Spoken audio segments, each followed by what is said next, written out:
अभी कुछ दिनों पहले 19 मार्च को हिंदू नव वर्ष मनाया गया। भारत में अनेकों त्योहार इसके साथ मनाए गए, जैसे कर्नाटक और आंध्र में युगादि, महाराष्ट्र में गुड़ी पड़वा और उत्तर भारत में चैत्र नवरात्र की शुरुआत। ये दिन है विक्रम संवत 2083 का नव वर्ष। पर हम में से अधिकतर यंगर जनरेशन को शायद ही हमारे इस ऐतिहासिक कैलेंडर के बारे में ज्ञान होगा।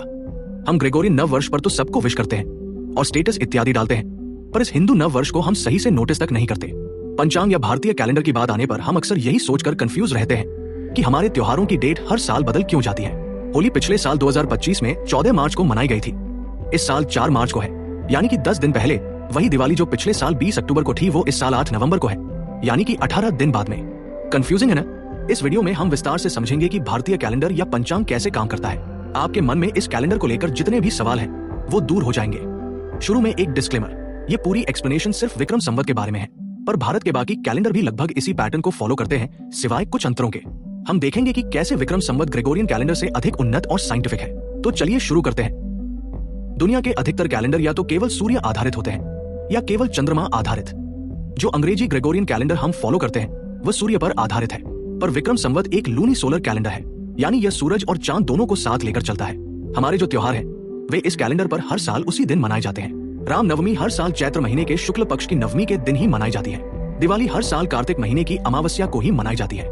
गणेश चतुर्थी भाद्रपद महीने के शुक्ल पक्ष की चतुर्थी यानी चौथे दिन मनाई जाती है। विजयदशमी अश्विन महीने के शुक्ल पक्ष की दशमी के दिन मनाई जाती है। वसंत पंचमी माघ महीने के शुक्ल पक्ष की पंचमी को ही मनाई जाती है। तब सवाल यह है कि ये त्योहार आगे पीछे क्यों होते रहते हैं? ऐसा इसलिए क्योंकि विक्रम संवत में हर महीना लगभग 29.5 दिन का होता है। चांद को पृथ्वी का एक चक्कर पूरा करने में इतना ही समय लगता है।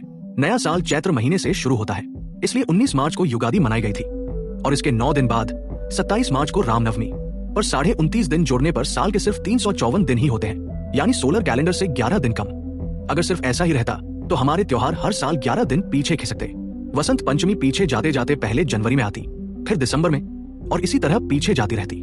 दिवाली भी पीछे आते आते कभी गर्मी के मौसम में पहुंच जाती। मुस्लिम त्योहारों में ऐसा होता है। रमजान कभी सर्दियों में आता है, कभी गर्मियों में, क्योंकि उनका कैलेंडर पूरी तरह चंद्रमा पर आधारित है। पर हमारे त्योहारों में ऐसा नहीं होता। याद है मैंने कहा था कि हमारा कैलेंडर सूर्य और चंद्र दोनों पर आधारित है। यही सूर्य से जुड़ाव हमारे कैलेंडर को संतुलित करता है, एक इनबिल्ट करेक्शन मैकेनिज्म। इसे कहते हैं अधिक मास। आइए इसे विस्तार से समझते हैं। आपने एक चीज नोटिस की होगी कि मकर संक्रांति का त्योहार हर साल 14 जनवरी को ही मनाया जाता है। ऐसा क्यों? असल में संक्रांति का मतलब है जब सूर्य एक राशि से दूसरी राशि में प्रवेश करता है।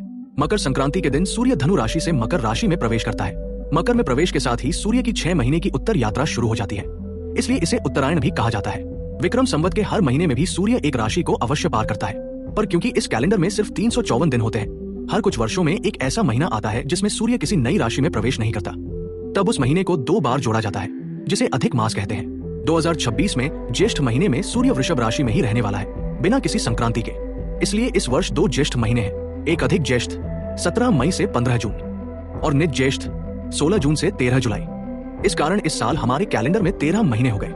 हर साल के 11 दिन जो कम पड़ते हैं वे इस अधिक मास से एडजस्ट हो जाते हैं, मतलब लगभग हर 3 साल में 33 दिन। यही अधिक मास कारण है कि इस साल ज्येष्ठ के बाद के सारे त्योहार थोड़ा पीछे चले गए हैं। गणेश चतुर्थी, दिवाली, दुर्गा पूजा इत्यादि।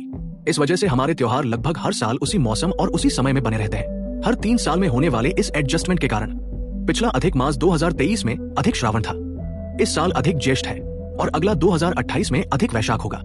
इस तरह भारतीय कैलेंडर न सिर्फ तिथि दिखाता है बल्कि एक निश्चित खगोलीय संरचना को प्रदर्शित करता है।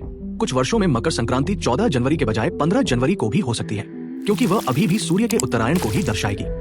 ये पृथ्वी के अक्षीय प्रिसेशन का भी ध्यान रखती है। ये एक स्थायी और अत्यंत सटीक कैलेंडर है। ये प्रणाली बहुत विस्तृत खगोलीय अवलोकन और गणना पर आधारित है। वराहमिहिर, आर्यभट्ट आदि ने इसकी नींव रखी और इसे आगे कई विद्वानों ने विकसित किया। राजा मान सिंह और जय सिंह जैसे शासकों ने कई जंतर मंतर बनवाए।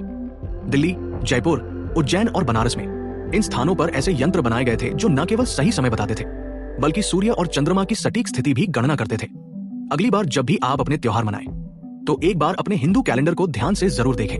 जिस तरह हम ग्रेगोरियन नव वर्ष धूमधाम से मनाते हैं, उसी तरह विक्रम संवत के नव वर्ष को भी याद रखें।